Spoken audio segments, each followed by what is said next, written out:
북한의 기독교인들, 목이 메입니다. 저는 북한 함경북도 청진에서 태어나 근 50년을 북한에서 살았습니다. 그러다가 주님의 은총으로 96년 아들을 데리고 남한으로 올 수 있었습니다. 저는 북한에서 태어나 북한에서 성장했기 때문에 하나님을 모르고 살았습니다. 제가 영문도 모른 채 지하 감옥에서 모진 고문과 사형 선고까지 받고 사형 집행날 극적으로 사형을 취소한다는 통지와 함께 정치범 수용소로 보내졌을 때 수용소 안에서 겪은 북한 신자들의 모습입니다. 저는 김일성대학 경제학부를 졸업했기 때문에 정치범 수용소에서 죄수의 신분으로 유일하게 6천여 명이 수용된 그곳의 모든 사람들에게 일을 시킬 수 있는 생산지휘와 모든 재정 업무를 맡아서 하게 되었습니다. 그 때문에 저는 많은 사람들이 일하는 작업장들을 이곳저곳 마음대로 갈 수 있었습니다. 어느 날 저를 담당하고 있던 재정부장 교도관이 저를 불러놓고는 단단히 교육을 시켰습니다. 너는 오늘부터 매일 어떤 공장으로 나가야 하는데 그 공장에는 미친 정신병자 놈들만 모여 있다.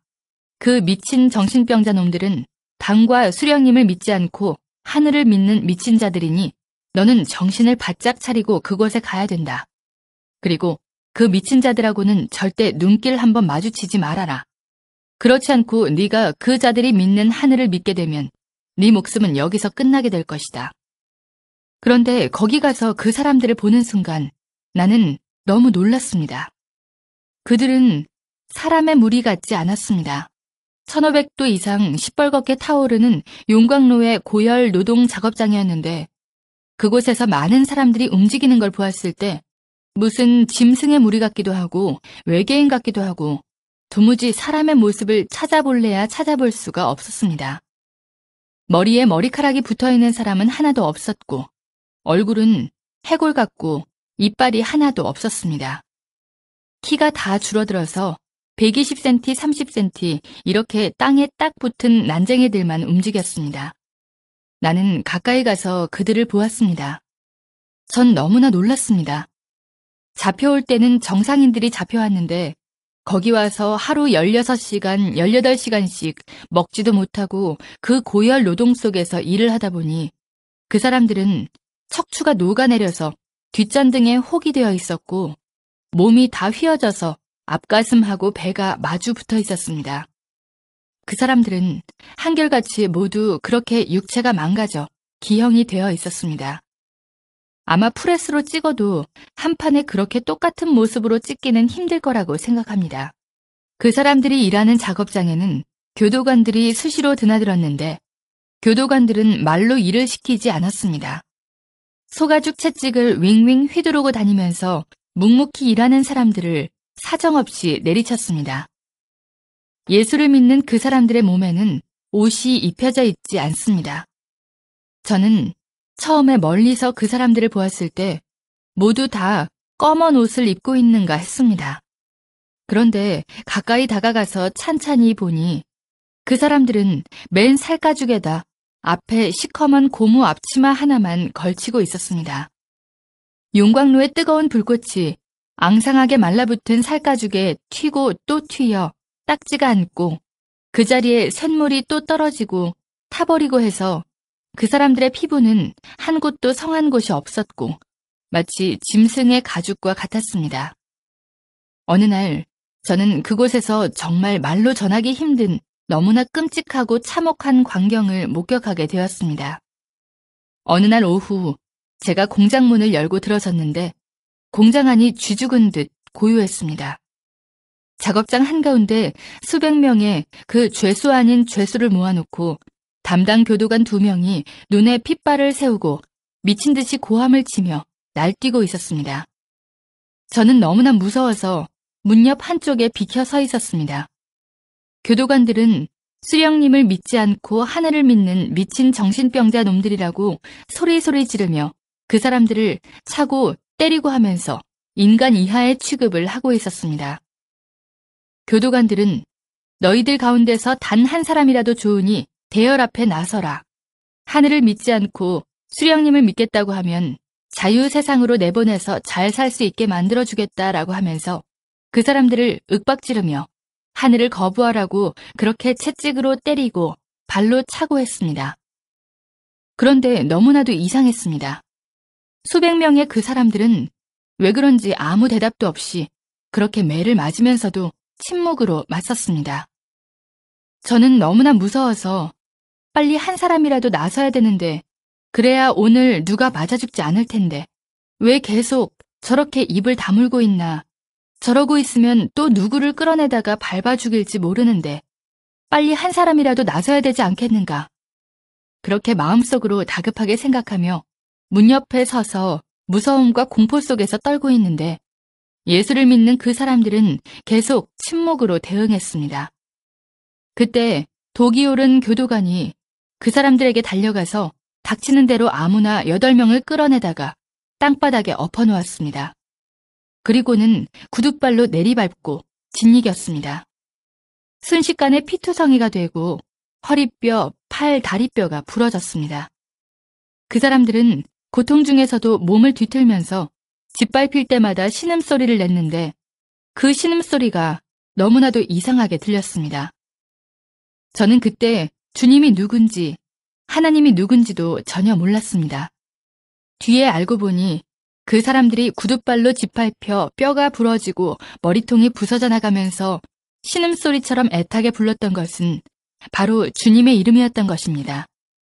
저는 그 사람들이 당했던 고통의 1000만분의 1도 제대로 여러분에게 전해줄 수가 없습니다. 미쳐 날뛰던 교도관 2명은 수령님과 당을 믿는 우리가 사는가 아니면 하나님을 믿는 너희가 사는가 보자면서 달려가더니 용광로에 펄펄 끓는 쇳물통을 끌어왔습니다. 그리고는 그 쇳물을 피투성이가 된 그 신자들 위에 부었습니다. 그 사람들은 순식간에 살이 녹고 뼈가 타면서 숯덩이가 되어버렸습니다. 저는 난생 처음으로 내 눈앞에서 사람이 숯덩이로 변해가는 것을 보았습니다. 얼마나 그 충격이 컸던지, 그곳을 어떻게 뛰어나왔는지 기억에도 없습니다. 그리고 얼마 동안 도무지 눈을 감을 수가 없었습니다. 그 정신적 충격으로 눈만 감으면 눈앞에 숯덩이가 된 사람이 어른거려서 도무지 눈을 감을 수 없고 잠도 제대로 잘 수가 없었고 일도 제대로 할 수가 없었으며 큰 소리로 비명을 지르고 정신이 들어갔다 나갔다 했습니다. 저는 그 일을 목격하기 전까지는 그래도 마음 한구석에 실오라기만큼이라도 수령님과 당에 대해서 믿고 있었습니다. 그러나 저는 그때 깨달았습니다. 무엇을 믿어야 하는가를 말입니다. 인간은 주님을 꽉 잡아야 된다는 것을 저는 그때 뼈저리게 깨달았습니다. 저는 그때부터 다시 우리 어머니가 평생을 하늘에 기도했다는 그 하늘을 찾기 시작했습니다. 저는 너무나도 간절하게 하늘을 찾았습니다. 저 사람들이 저렇게 불에 타 죽으면서까지도 저렇게 거부하지 않고 저렇게 믿는 하늘이 진짜로 그 하늘이 어디에 계시다면 나를 좀 살려달라고. 그리고 저렇게 무서운 짓을 하는 저자들에게 하늘에서 정말 벌을 내려줘야 되지 않겠느냐고. 그렇게 마음속으로 부르짖으며 자나깨나 꿈속에서도 하늘을 찾고 또 찾고 기원했습니다.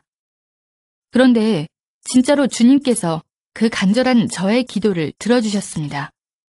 한 달이 멀다 하고 공개 처형이 있었는데 어느 날 누구를 또 공개 처형시키려는지 6,000명이나 되는 수용소 사람들을 한자리에 다 모이게 했습니다.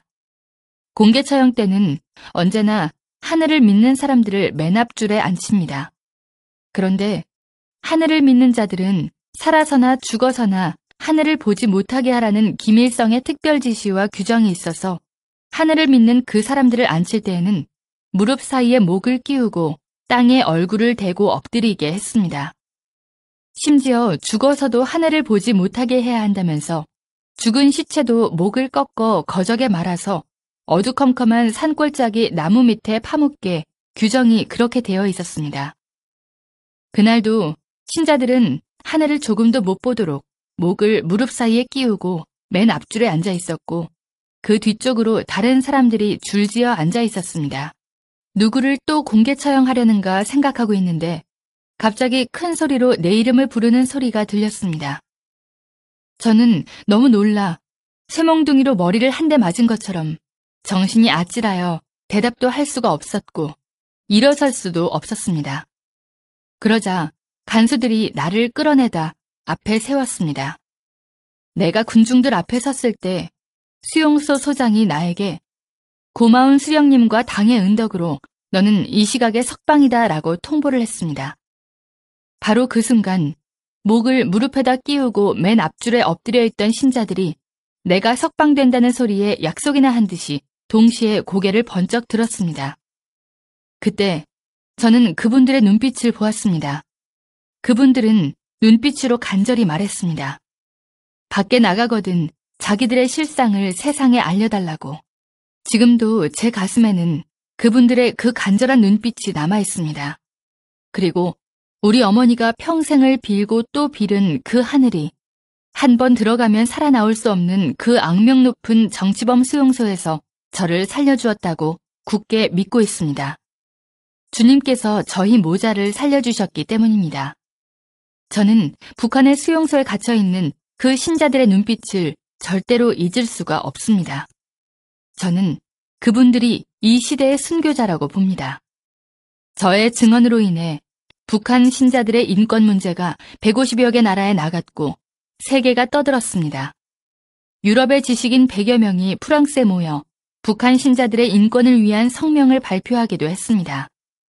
여러분, 자유롭게 신앙생활할 수 있는 것에 감사하십시오. 그리고 북한을 위해 기도해 주십시오.